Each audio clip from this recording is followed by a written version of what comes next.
Okay, so I guess I'm recording now. It is the 7th day. I do like word radio. Do they make me crazy sometimes? Absolutely.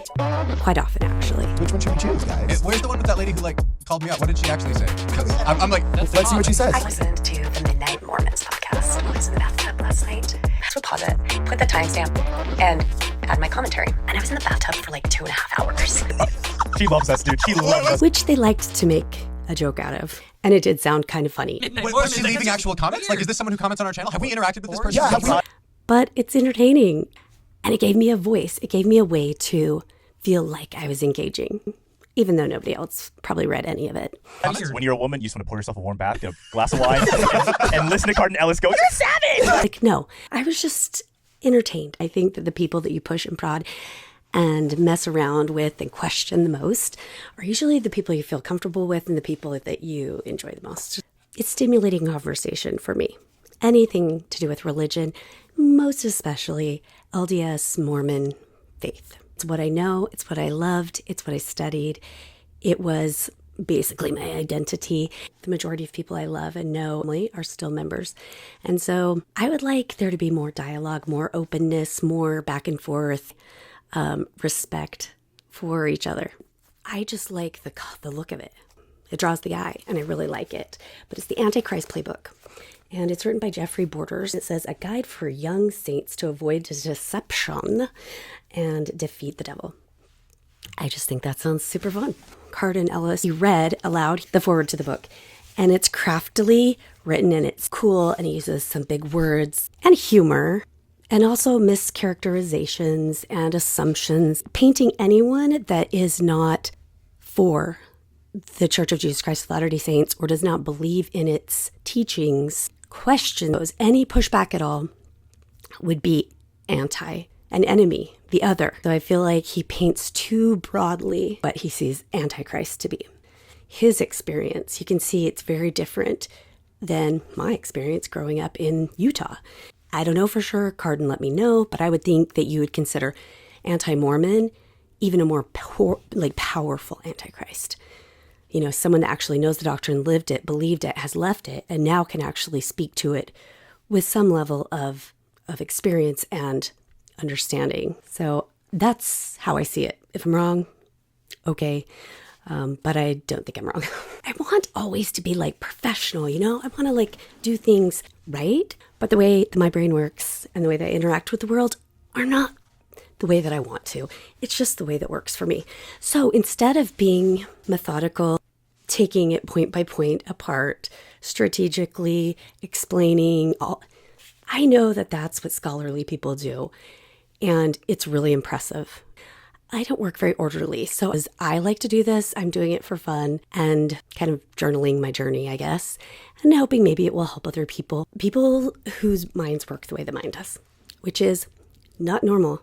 It's kind of everywhere and all over and it's scattered. My line of reason could be completely screwed up, but we're here for entertainment and fun, right? So let's see. Here we go. Our society has two problems right now, and the Anti-Christ Playbook helps solve both of them. The first is a new, more social media-driven breed of anti-Mormons who have learned how to Trojan horse their worldviews into the church by weaponizing the naivete of trusting members and the inclusive nature of church doctrine and culture. The second problem is church niceness culture, perpetuated by well-intentioned members untrained in this new battlefield of ideas. Yes, I was right. Antichrist is an ex-Mormon. His first irritation with people such as myself, it's all social media led. Yes, Cardon, because what other way do we have to speak to a huge institution worth more money than any other church on the planet when our tribe and our people no longer want, engage with us, but we're still trying to make sense of our world?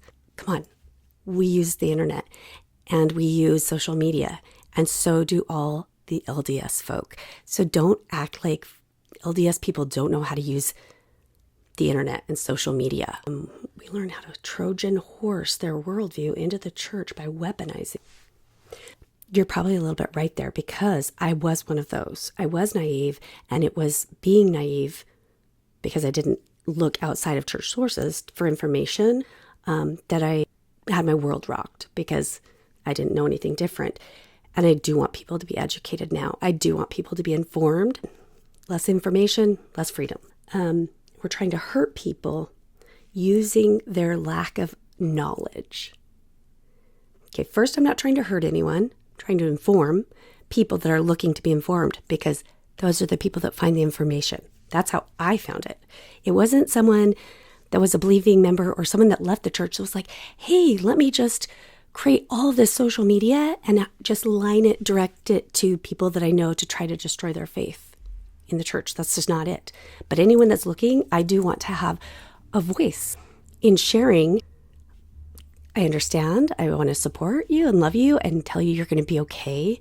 And it's scary and awful, but you're going to get through it. And in the end, it's all going to make a lot more sense. That's what I want to do for people. And I don't see that that's harming anyone. I actually think it might help some people stay. Just saying that. So the other thing that he's saying that we're weaponizing is their naivete. So they don't know. They're believing a huge claim without being fully informed. They're naive. They're underinformed. They're trusting because they're taught to trust. I was one of those too. And that's why we stay uninformed. We trust our leaders to tell us the truth, to be honest with us, at least as far as it matches up with the level of honesty that I learned in the Gospel Essentials class and that I taught. We just are only asking them to live up to the level that they are promoting of honesty. And the inclusive nature of the church doctrine and culture means, yes, now we let all people in, all the people, but that hasn't always been the case. It's funny you should bring that up. The second one is the niceness culture of the church. You're really painting a caricature of an LDS person being uninformed, really trusting and naive, like a wide-eyed, open and kind and trusting, and try to gather people in, pulling in all these, wolves or something. That's kind of what I'm seeing. When I was a kid, I can't believe I'm even saying this now, most anti-Mormons were interdenominational.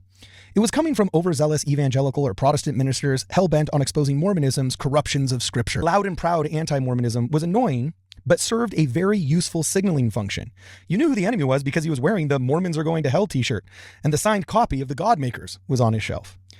Whether it was of the violent breed in the 19th century that burnt buildings and signed Mormon extermination orders. The LDS people actually wrote an extermination order against the Missourians. They were at war.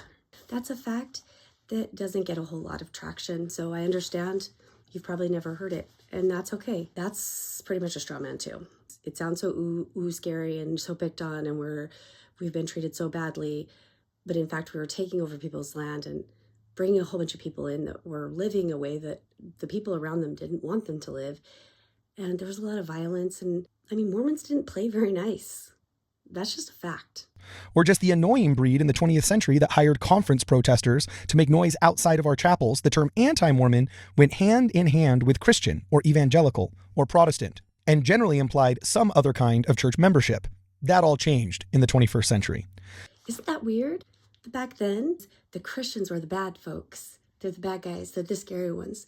They're the boogeyman. You're saying that now it's from within, which I think it was from within before. But the thing is, it would still be from within because it's no longer talked about in the temple as Christians being dangerous and something that could fool the membership and draw them away. And so now Christian is just a good thing, and we all want to be one. And we just want to be part of the whole Christian group. Just, why won't you let us in the club? Then that would still be in-house because now you want to be Christian. So that just doesn't make a lot of sense either. Oh, I see what you're saying, though. It wasn't so much that it's changed from that. You're just saying that at least before anti-Mormons were other religious believing people. Where now in the 21st century, anti-Mormon is almost completely atheistic. Do you know why? I remember my mom telling me that when I was younger. Oh yeah, people that leave the church, it's just, you shouldn't even bother answering one question because they have more and more and more, a whole list of them.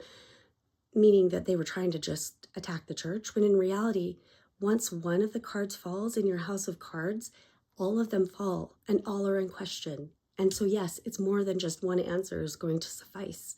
when you have a whole laundry list of issues.